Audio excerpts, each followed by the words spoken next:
बोलबे तो सत्य भै जेता है। सत्य का अर्थ होता है जिसका नाश न हो वही न सत्य होगा। तो नाश किसका नहीं होता है, किसका नाश हो जाता है ना। देखिए जहां तक आप देख रहे हैं ना, ये सब नाश होने को देख रहे हैं ना। शरीर को देख रहे हैं, शरीर भी नाश होने वाला है। घर को देख रहे हैं, ये भी नाश होने वाला। जैसे ये घर है तो शरीर भी घर है। इस घर में शरीर रहित रहते हैं कि नहीं। इस शरीर रूपी घर में आत्मा रहती है कि नहीं। इसलिए शरीर भी घरे है कि नहीं। ऐसे परमात्मा इस घर में आत्मा के रूप में विराजमान है। इसीलिए बाली को मारने के लिए छिप करके, मतलब क्या, आप जब भी कर्म करें छुपा करके, आजकल छुपा कर सत्संग करे थे से देखा के कर लो ना, क्या ना देख न लियो। ध्यान पर जब लोग अते तब एना कऽ बैठते ध्यान करे छियो। एकांत भै जेते तब फौरटा काटते मनी सुतल रह, कैसा ज्ञान होगा। सब पहले बताइए।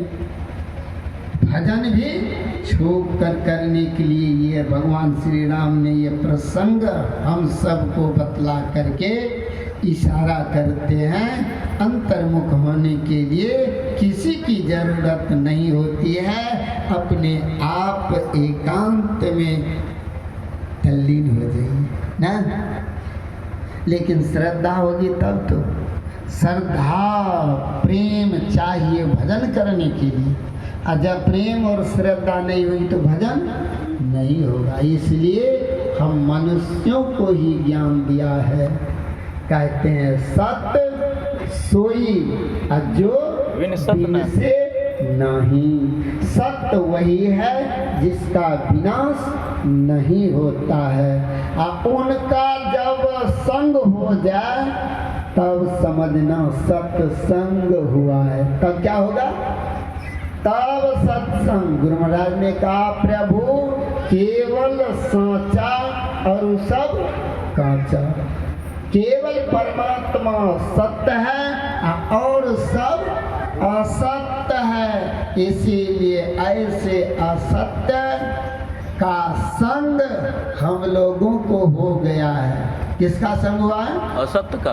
असत्य का संग हुआ। सत्य का संग नहीं हुआ जो सत्संग होगा।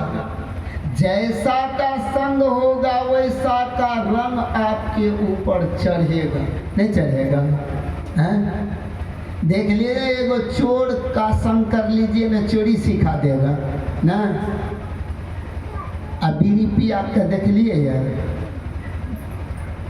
हैं, बीड़ी के नेंगरी में थूक लागल रहे थे। कहलक 100 हमरो देखियो ने हैं, पिएत रहे। बीड़ी पिलाना सिखा देगा। गंजेरी के देख लीजिए ना, गाना पीने के लिए एक चिलम में क्या वो पिएत रहे हैं।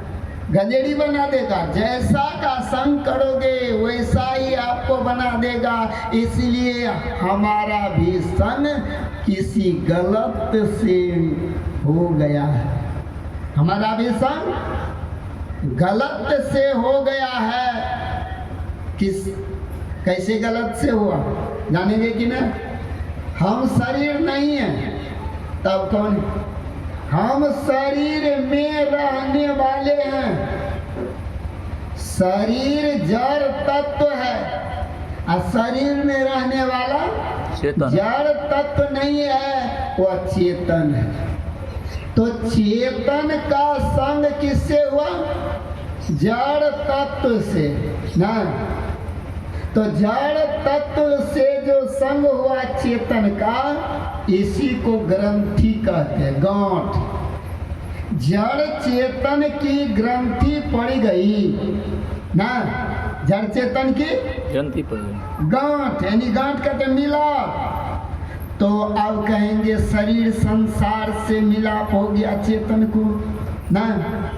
तो अब चेतन का जो संग जड़ तत्व से हुआ, तो मन जो है इस शरीर में, मन इंद्रियां, इंद्रियां 14 होती है ना।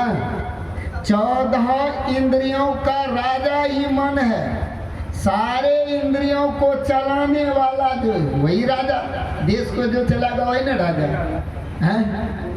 इस देह रूपी देश में इंद्रियां रूपी जो राजा है ये मन। मन का जो संग है वह चेतन से हुआ है। मन का संग किससे हुआ है? चेतन। 24 घंटा एकाध बेर न सुतलो रहे छियै तऽ की बुझे छियै? मन के संग छूट गेले से नहीं, मने के संग में रहते हैं। कहाँ? ये चेतन ना, इन्हीं के संग में रहता है। उठत बैठत सोवत जागत टुक विहीन नहीं तारा ना। इसलिए हर समय किस तरह रहता है? कहा दूध और घी का जैसे संबंध होता है वैसा ही संबंध इस चेतन और मन के संग हुआ है ना। दूध दिखाई देता है पर घी दिखता नहीं है। तो घी को क्या करते हैं? युक्तियों के द्वारा निकालते हैं दूध में से। बिना युक्ति का दूध में से घी निकलेगा? नहीं निकलेगा। वैसे ही हम लोगों को भी चाहिए, क्या कहते हैं, ये शरीर संसार में से दूध और घी की तरह। या मन को, मन के संग में है, चेतन के संग में अभी नहीं है। अभी किनके संग में? मन जो कहता वही न करते हैं, वही करते हैं। तो इसलिए अभी मन के संग में है, चेतन के संग में नहीं। चेतन छुपा हुआ। कैसे छुप जाते हैं? जैसे कि सूर्य निकलने पर ना अंधकार को भगाना नहीं पड़ता, स्वतः भाग जाते हैं। वैसे ही अभी इंद्रियों का ज्ञान है तो आत्मज्ञान उसी तरह छुपा हुआ है। और जब वह आत्मज्ञान हो जाएगा तो इसका नाश हो जाएगा। किसका नाश हो जाएगा? मन का। मन का नाश हो जाएगा। लेकिन देवासुर संग्राम भागवत को पढ़िएगा। भागवत में आया है देवासुर संग्राम। ही बजा वाला के बेर काल जे छै से ना करे नहीं के जो करना करे जो मट्टी मारे दे। ठीक से बजा कर रखो। तो श्री सदगुरु तो क्या सुना रहे थे बाबा भागवत में? देवासुर संग्राम ना। तो देवासुर संग्राम क्या है? हम लोगों के अंदर में रोज देवासुर संग्राम होता है ना। जब दैवी शक्ति प्रबल होती है तब मन विषयों को छोड़कर भजन करता है। समझ गए? और जब आसुरी शक्ति प्रबल होता है तब मन भजन को छोड़कर विषयों को ग्रहण करता है। समझ गए? दोनों शक्ति हमारे शरीर में सदैव काम करती रहती है। इसीलिए हम लोगों को शुभ कार्य के लिए सदैव चिंतन करते रहना चाहिए, है ना? ये जब आप करने लग जाएंगे, चाहे आँख खोल कर करिए कि आँख बंद करके करिए, लेकिन जब करने लगेंगे तो ये मन क्या करेगा? उसको छोड़ करके बाहर भागेगा, हैं? विषयों का ज्ञान करने के लिए। फिर वहां से आप लौटा करके भजन में लगा दीजिए, फिर भजन भी करने लग जाएगा। यही देवासुर संग्राम है ना। तो दैवी शक्ति और आसुरी शक्ति दोनों काम करती है। तो इसलिए हम लोगों को मुस्तैकी के साथ अपने अंदर में मन और मन के विकारों से 8 पहर लड़ते रहना चाहिए। 8 पहर है नहीं बाबा। एक पहर में क्या घंटा? 4 घंटा।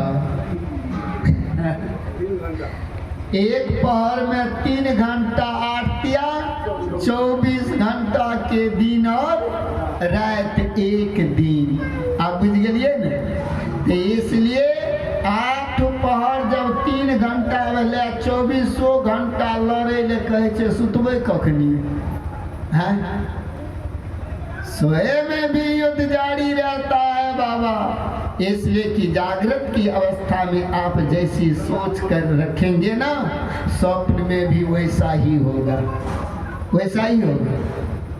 इसीलिए संत महापुरुष क्या करते हैं? जगे रहते हैं। इसी तरह जब तक आप परमात्मा का चिंतन करते रहेंगे, समझ लो जगे हुए।